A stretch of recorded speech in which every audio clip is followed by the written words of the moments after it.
오늘 말씀의 제목은 훈련해야 할 사랑입니다.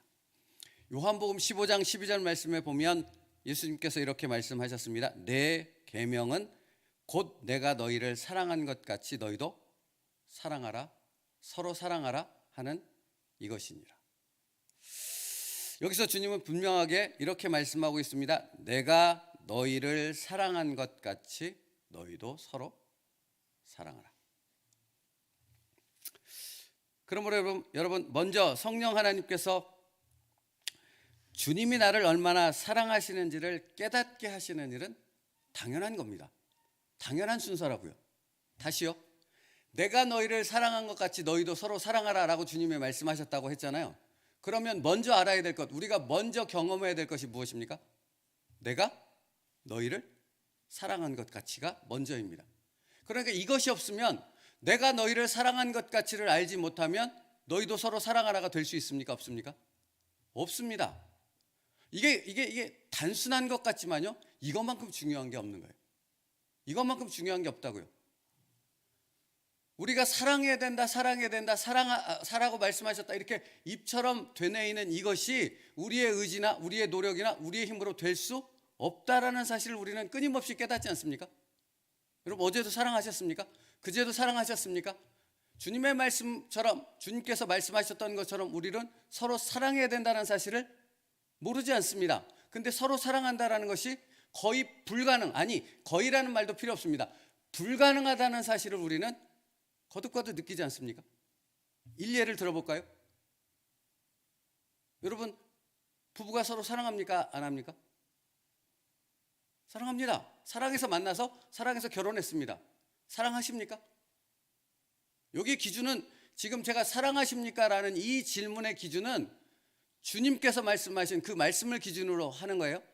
부부가 서로 사랑하는가 라는 부분에 대한 질문이 여러분이 어떻게 그 기준을 삼아서 대답하셔야 되냐면, 부부가 서로 사랑하는데, 내가 아내를 사랑하는데, 내가 남편을 사랑하는데 주님이 나를 사랑한 것 같이 사랑하느냐라는 질문을 제가 드리고 있는 거라고요. 사랑하십니까? 사랑하셨습니까? 됩니까? 그렇게 사랑이 되십니까? 부부인데? 또 바꿔서 얘기해 볼까요? 여러분의 자녀를 사랑하시잖아요. 여러분의 부모님을 사랑하시잖아요. 그렇게 사랑하십니까? 주님처럼 사랑하시냐고요. 거기에 어떤 사람이 선뜻 정말 아무런 생각, 아무런 저항 없이 네 라고 대답할 수 있습니까? 다시요. 여러분, 내가 너희를 사랑한 것 같이 너희도 서로 사랑하라. 이것이 주님의 명령의 말씀입니다. 그러므로 성령 하나님께서는 가장 먼저 무엇을 하신다고요? 주님이 나를 어떻게 사랑하셨는가, 얼마나 사랑하시는가, 지금 그 사랑을 어떻게 표현하고 계시는가 하는 부분을 먼저 깨닫게 하신다고, 먼저 그것을 경험하게 하신다고요. 그러므로 우리가 먼저 알아야 될 것은 무엇입니까? 주님이 나를 얼마나 사랑하고 지금 어떻게 사랑을 표현하고 계시는지 그것을 날마다 절절하게 깨닫고 경험하고 있어야 된다는 것입니다. 그 다음에 말이 이어질 수 있다고요. 이것이 전제가 되지 않는다면 그 다음 말씀은 얘기할 가치가 없는 겁니다. 의미가 없으니까요. 자, 그러면 성령 하나님께서 깨닫게 하시는 주님의 사랑은 우리가 사람끼리 우리가 그냥 흔히 말하는 그 사랑과는 전혀 다르지요? 다른 분명한 특성을 갖고 있죠. 다 나눌 수는 없지만 두 가지만 얘기를 해보겠습니다. 첫 번째, 주님이 나를 사랑하는 것은 내가 사랑스러워서 나를 사랑하는 것이 아니라고 성경은 말합니다. 여러분이 배우자를 사랑하는 것은 사랑할 만한 이유가 그에게 있기 때문에 사랑하는 것 아닙니까? 여러분이 자녀를 사랑하고 부모님을 사랑하는 것은 사랑해야 될 이유가 있잖아요. 내 부모님이니까 사랑하는 거고 내 자녀니까 사랑하는 거잖아요. 그죠? 근데 성경은 뭐라고 말씀하는가? 주님이 나를 사랑하는 이유는 내가 사랑스러워서가 아니라고 말합니다. 그러면 주님이 나를 사랑하는 이유는 무엇입니까? 주님 자체가 사랑이기 때문이라고 말씀합니다. 주님이 가진 성품이 사랑인데 그 사랑은, 그 한없는 사랑은 나를 사랑한다는 것입니다. 주님이 나를 사랑하는 이유예요. 그러니까 이 부분이 무엇을 의미하는지를 기억해야 돼요. 그러니까 주님이 나를 사랑하는 이유가 내가 가지고 있는 어떤 이유 때문에 나를 사랑하는 것이 아니기 때문에 이 주님의 사랑은 나 때문에 망쳐질 수 없는 겁니다. 끊임없이 나를 향해 흘러 들어오는 사랑이 되어진다 하는 것입니다. 내가 거부한다고 거부될 수 있습니까? 없다고요. 자, 다시요. 그러면 주님이 나를 사랑하십니다. 내가 너희를 사랑한 것 같이, 이 의미를 지금 살펴보는 거예요. 내가 너희를 사랑한 것 같이의 그 사랑은 어떤 사랑이라고요? 나에게 있는 어떤 것 때문에 주님이 나를 사랑하는 것이 아니라 주님이 가지신 그 한없는 사랑에 끊임없이 나를 향해 흘러 들어오는 사랑, 그것이 주님이 나를 사랑하시는 사랑이다 라고 말씀하고 있다는 거예요. 여러분, 십자가에서 나를 위해 주님이 모든 물과 피를 흘리시고 죽으셨습니다. 왜 그러셨습니까? 이유가 뭐냐고요? 왜 나를 위해 주님이 십자가에서 죽으셨죠? 그 이유가 뭐예요? 모릅니다. 사실은 모릅니다. 우리가 아는 건 뭐예요? 딱 한 가지. 주님이 나를 사랑하시기 때문에. 나의 어떤 부분이 사랑스러워서 죽기까지 나를 사랑하신 것이 아니라, 나의 어떤 이유 때문이 아니라 그냥 주님이 사랑하시는데 그 사랑이 나에게 흘러들어오는데 그 사랑은 십자가를 통해서 흘러들어온 사랑이라고 성경은 말씀하고 있다라는 사실입니다. 그게 사랑이에요. 내가 너희를 사랑한 것 같이. 그래서 요한복음 3장 16절 말씀을 보면 그 부분에 대해서 이렇게 우리에게 설명해 주고 있지 않습니까? 하나님이 세상을 이처럼 사랑하사 독생자를 주셨으니 이는 그를 믿는 자마다 멸망치 않고 영생을 얻게 하려 하심이니라. 하나님이 우리를 사랑하십니다 라고 말하고 있고, 그 사랑은 우리로 영원한 죽음 가운데 멸망받지 않고 영생을 얻게 하시기 위해 아들 예수 그리스도를 십자가에 죽이실 만큼 사랑하신다고 설명하고 있습니다.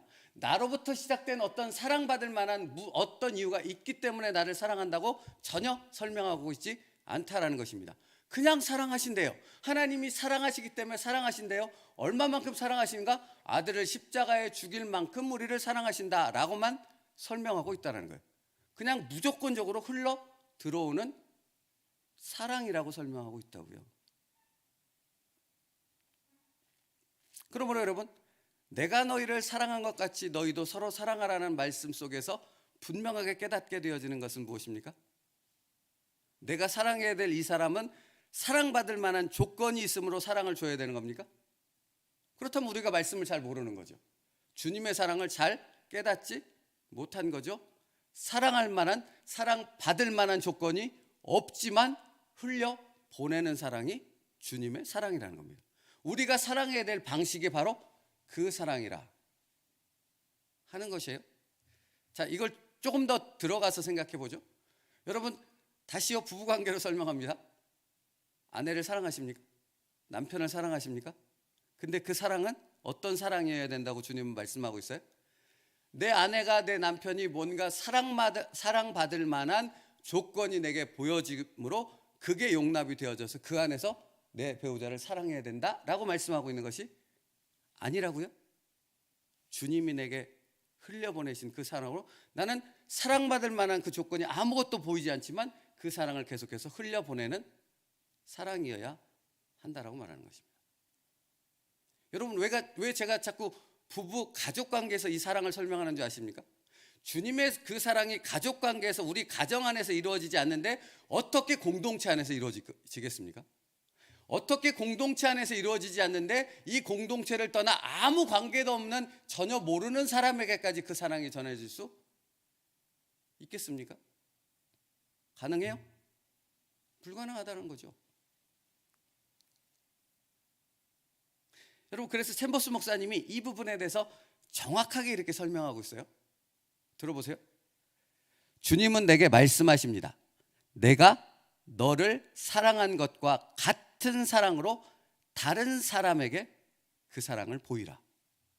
요한복음 15장 12절 말씀이라고 이렇게 가로 적혀 있어요. 그리고 이렇게 설명해요. 내가 너희를 사랑한 것 같이 너희도 사랑하라. 내가 도무지 귀히 여길 수 없는 여러 사람들을 너희에게 데리고 오겠다. 너는 내가 내게 보여준 것과 똑같은 사랑을 그들에게 보여주어야 한다라고 말하는 것입니다. 어떤 사랑이요? 주님이 데려다 놓은, 내가 극히 싫어하는 그 사람을 주님이 사랑한 것 같이 사랑해야 한다라고 주님은 우리에게 말씀하고 있다는 거예요. 그 사랑은 어떤 사랑이에요?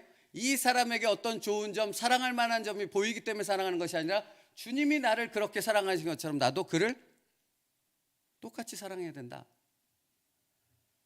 라고 말씀하고 있는 것이에요. 여러분, 그래서 챔버스 목사님이 이런 말도 써놨더라고요. 그러한 사랑은 하룻밤 사이에 금세 이루어질 수 있는 것이 아닙니다. 그냥 내가 마음 먹는다고 그 사랑이 행해질 수 있는 것이 아니라는 겁니다. 내가 죽을 힘을 다해 바늘로 허벅지를 찌르면서 사랑해야 돼, 주님이 말씀하셨으니까 그렇게 사랑해야 돼, 이렇게 막 허벅지를 찌르면서 사랑하려고 노력한다고 해서 사랑이 이루어질 수 있는 사랑이 아니라고요. 그런 차원의 사랑이 아니라고요. 많은 사람들이 애쓰고 노력했지만 곧 지쳤습니다. 왜입니까? 예수님의 사랑은 그런 인간의 의지나 노력으로 할 수 있는 사랑이 아니기 때문입니다. 우리가 받은 사랑이 그런 사랑이 아니기 때문이라는 거예요. 그럼 여러분, 우리는 돌아가서 다시 내가 너희를 사랑한 것 같이가 갖는 의미가 무엇인가를 분명히 알아야 되겠죠. 여러분 아십니까? 내가 너희를 사랑한 것 같이. 그냥 이 얘기를 할 때 우리는 십자가를 얘기하잖아요. 근데 십자가로만 이해가 되지 않아요. 그 십자가의 놀라운 그 의미가 그냥 이렇게 단순하게 이해가 되지 않는다고요. 그래서 주님은 이 부분을 설명할 수밖에 없어요. 주님이 이 부분에 대해서 어떻게 설명하고 있습니까? 내가 너희를 사랑한 것 같이 라는 사랑이 어떤 사랑이라고 주님이 우리에게 설명하고 있어요. 그것이 바로 요한복음 15장에 나오는 말씀이에요. 요한복음 15장 7절 말씀에 뭐라고 말씀하냐면 너희가 내 안에 거하고 내 말이 너희 안에 거하면입니다. 그렇게 설명하고 있어요. 요한복음 17장 너희가 내 안에 거하고 내 말이 너희 안에 거하면 이라는 부분으로 내가 너희를 사랑한 것 같이를 설명하고 있다고요. 그러면 그 말의 의미가 무엇입니까? 유대인들처럼 말씀을 암송하면 그 사랑이 행해진다는 얘기입니까? 우리가 조금 말씀을 이해하고 깨닫게 되어지거나 조금 말씀을 암송하면 그 사랑이 우리의 삶 가운데 실천이 된다는 말씀의 의미예요? 너희가 내 안에 거하고 내 말이 너희 안에 거하면이 그 말씀이에요? 그 말씀이 아니지요. 그렇다면 우리는 벌써 했을 거 아닙니까? 이렇게 어려워하지 않았을 거 아닙니까? 이 부분에 대해서 요한복음 15장 4절로부터 5절 말씀은 이것을 이렇게 설명하고 있어요. 들어보세요. 내 안에 거하라 나도 너희 안에 거하리라 하신 후에 뭐라고 비유를 들어 설명하냐면 가지가 포도나무에 붙어 있지 아니하면 스스로 열매를 맺을 수 없음 같이 너희도 내 안에 있지 아니하면 그러하리라. 나는 포도나무요 너희는 가지라. 그가 내 안에 내가 그 안에 거하면 사람이 열매를 많이 맺나니 나를 떠나서는 너희가 아무것도 할 수 없음이라 라고 말씀하세요. 여러분, 내가 너희를 사랑한 것 같이 너희도 서로 사랑하라 하는 이 말씀이 어떻게 우리의 삶 가운데 적용될 수 있습니까? 말씀을 수없이 암송하면, 성경책을 들고 다니면, 이 말씀에 성경 공부를 하면 그렇게 되어진다고 주님은 말씀하고 있지 않습니다. 뭐라고 말씀하고 있습니까? 포도나무에 가지가 붙어 있는 것처럼 내가 주님께 붙어 있는 것. 이거 주님께 붙어 있다라는 말은 무엇이에요? 말씀 안에 거할 때 주님께 붙어 있는 거잖아요. 그렇게 설명하는 거잖아요. 내가 주님 안에 붙어 있는 그 삶을 살아갈 때 우리는 주님으로부터 흘러들어오는 그 나를 향한 그 사랑이 나를 통해서 다른 사람에게 흘러간다는 것입니다. 그러니까 정리하면 이렇게 되는 거예요. 내가 너희를 사랑한 것 같이 너희도 서로 사랑하라는 말씀은 내가 의지적으로 무언가를 노력해야 되는 것이 아니라 주님으로부터 흘러들어오는 그 사랑을 성령으로 깨닫게 되어지고 그 충만한 가운데 우리가 거하는 삶을 살 때 자연스럽게 이 사랑은 나를 통해서 다른 사람에게로 흘러가는 주님의 사랑 되어진다는 것입니다. 그것이 사랑의 방법이라는 것입니다. 그것이 사랑의 열매를 맺는 유일한 방법이라고 말씀하고 있는 것입니다. 그렇다면 우리는 깨닫게 되어지는 것 있지 않습니까? 내가 아내를, 남편을 사랑하는 것, 내가 또 다른 공동체의 식구를 사랑하는 것, 이 사랑하는 것은 어떻게 되어지는 것입니까? 뭐에 집중하면 되는 것입니까?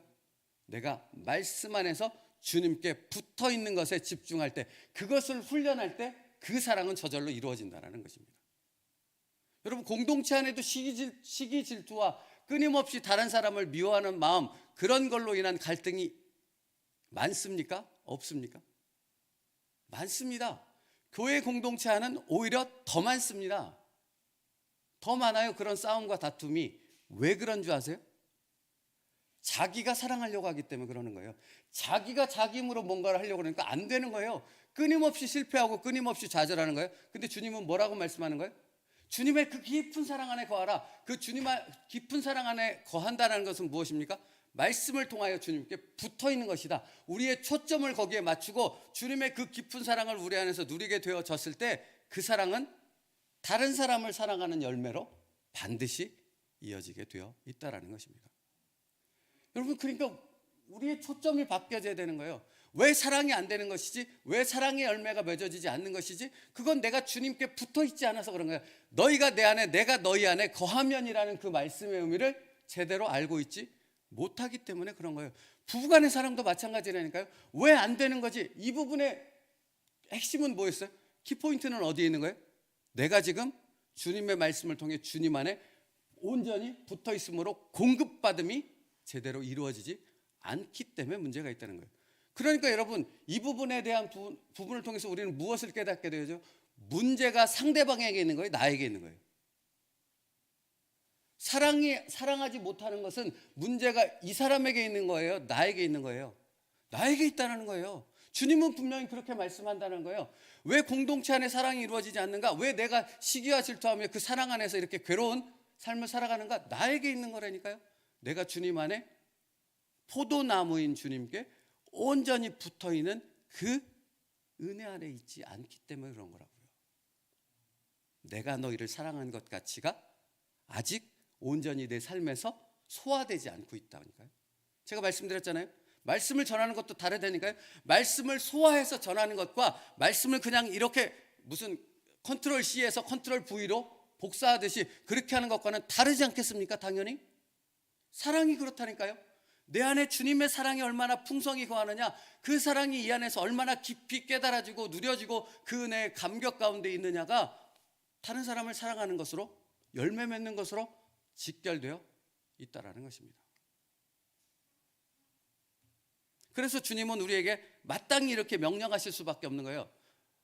내가 너희를 사랑한 것 같이 너희도 서로 사랑하라. 그러니까 이 말씀은 단순히 어떤 지시예요? 아니면 우리를 얼마나 사랑하는지, 주님이 우리를 얼마나 지금도 오늘도 사랑하고 계신지를 우리가 우리의 삶 속에서 그 축복과 은혜를 누리라는 말씀이에요?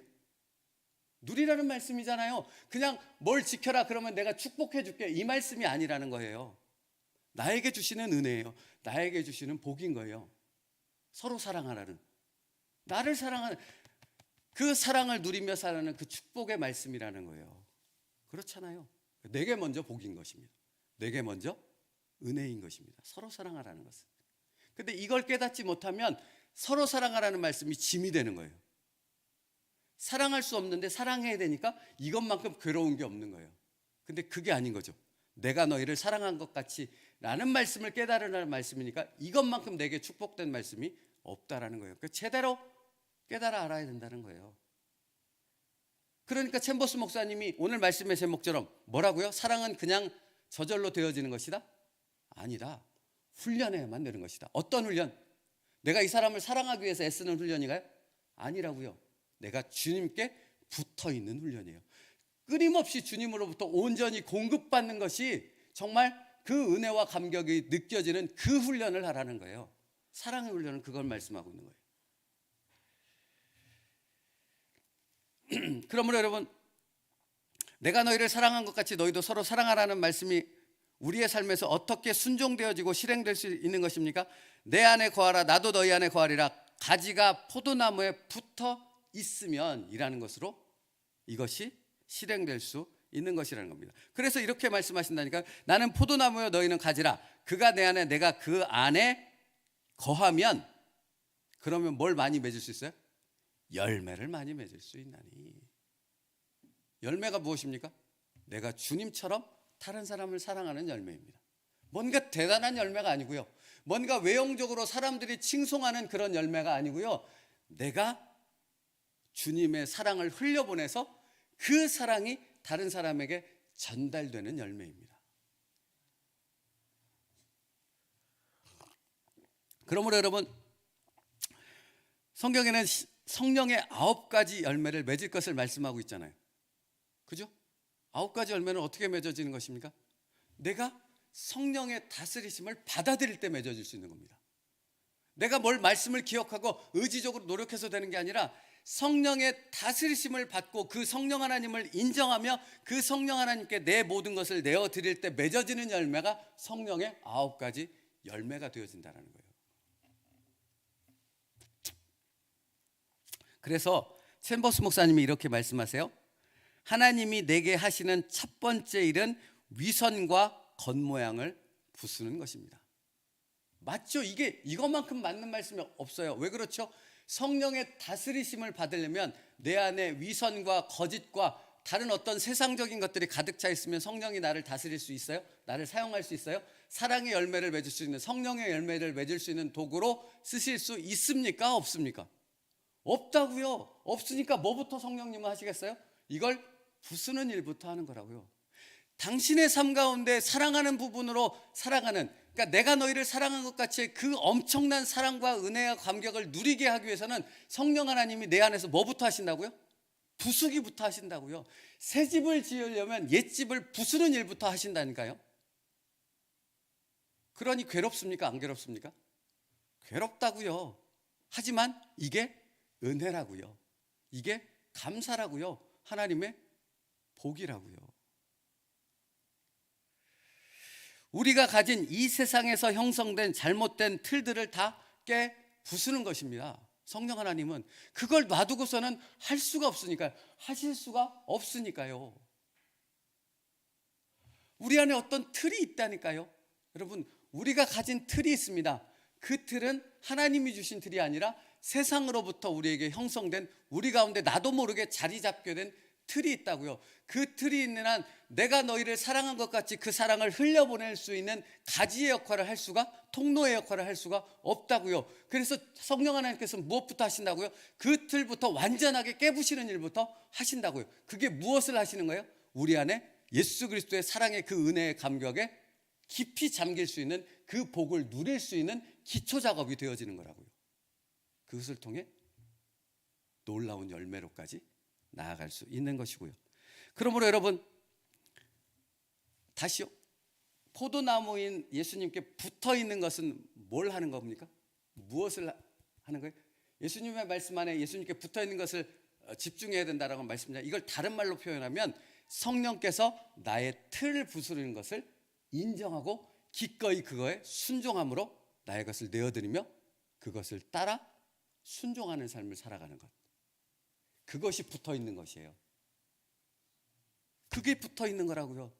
그러니까 괴롭고 힘들 그때에 괴롭고 힘듭니다 라고 하는 것만 고백할 일이 아니라, 주님, 내가 주님께서 나의 틀과 거짓된 것과 세상적인 그 방식들과 어리석은 그 나의 삶의 모습들을 깨부수는 것을 받아들이며 그것에 순응할 수 있는 사람 되게 하여 주시옵소서. 그게 붙어 있는 거예요. 그게 붙어 있는 거. 그런 만지심에, 그런 성령님의 터치하심에 저항하지 않고 나를 성령님이 쓰시는 도구로 온전히 내어드리는 것, 그게 사랑의 훈련이라고 말하고 있는 것입니다. 그러므로 여러분, 우리가 날마다 묵상해야 될 것이 무엇입니까? 돌아봐야 될 것이 있습니다. 생각해야 될 것이 있다고요, 우리 안에. 그게 뭔지 아십니까? 오늘 여기까지 인도하신 하나님의 은혜가 무엇인지를 생각해야 돼요. 챔버스 목사님이 이렇게 얘기했어요. 나의 모든 죄악에도 불구하고, 그리고 이렇게 가로 열고, 이기심, 경박함, 잘못들도 모두 다 주님은 사랑하셨습니다. 다시요, 그 모든 것들을 주님은 아셨지만 그걸 끝까지 인내하고 참고 우리가 그런 모든 것들을 제거하고 주님 앞에 돌아올 수 있도록 주님은 끝까지 우리를 기다려 주셨다라는 것입니다. 그러니까 여기까지 인도하신 그 주님의 사랑을 묵상할 때 우리는 그 주님의 사랑을 흘려보낼 수 있는 그 도구로서의 역할이 무엇인지를 깨닫게 되어지는 거예요.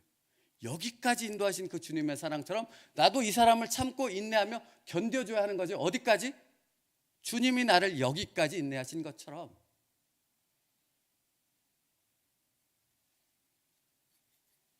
말씀 마치겠습니다. 그러므로 주님의 사랑의 특징 두 번째는, 주님의 사랑은 한이 없다라는 겁니다.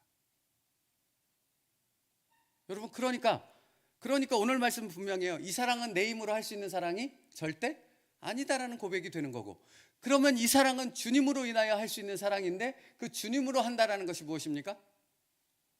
가지가 나무에 붙어 있는 것 같이. 첫째는 말씀으로 인하여 붙어 있는 것이고, 여기까지 인도하신 그 주님의 깊은 사랑을 날마다 묵상함을 통해 내게 베풀어진 그 사랑을 나로부터 계속해서 흘러 들어가게 만드는 사랑에 순종하는 훈련 가운데로 나아가는 것.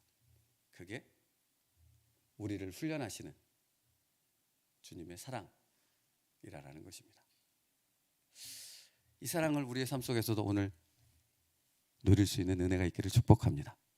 그리고 우리 가정에서부터 시작될 수 있기를 축복합니다. 거기서부터 시작될 때 교회로, 세상으로 나아갈 수 있습니다. 여러분의 가정에 나를 통한 그 주님의 사랑의 깊은 은혜와 풍성함이 가득할 수 있기를 간절히 바랍니다. 기도하겠습니다. 내가 너희를 사랑한 것 같이 너희도 서로 사랑하라 말씀하십니다. 주님, 그러므로 내가 너희를 사랑한 것 같이에 담겨 있는 그 말씀의 의미를 우리의 삶 속에서 깨닫게 하여 주시옵소서. 주님의 그 하나없는 사랑을 우리의 삶 속에서 풍성하게 누리며 그 깊은 사랑 안에 잠기게 하여 주시옵소서. 그래서 그 사랑이 우리 안에서 흘러 넘칠 수 있도록, 그래서 주님의 사랑의 열매를 맺는 자 될 수 있도록 우리를 사용하여 주시옵소서. 예수님의 이름으로 기도 올리옵나이다. 아멘.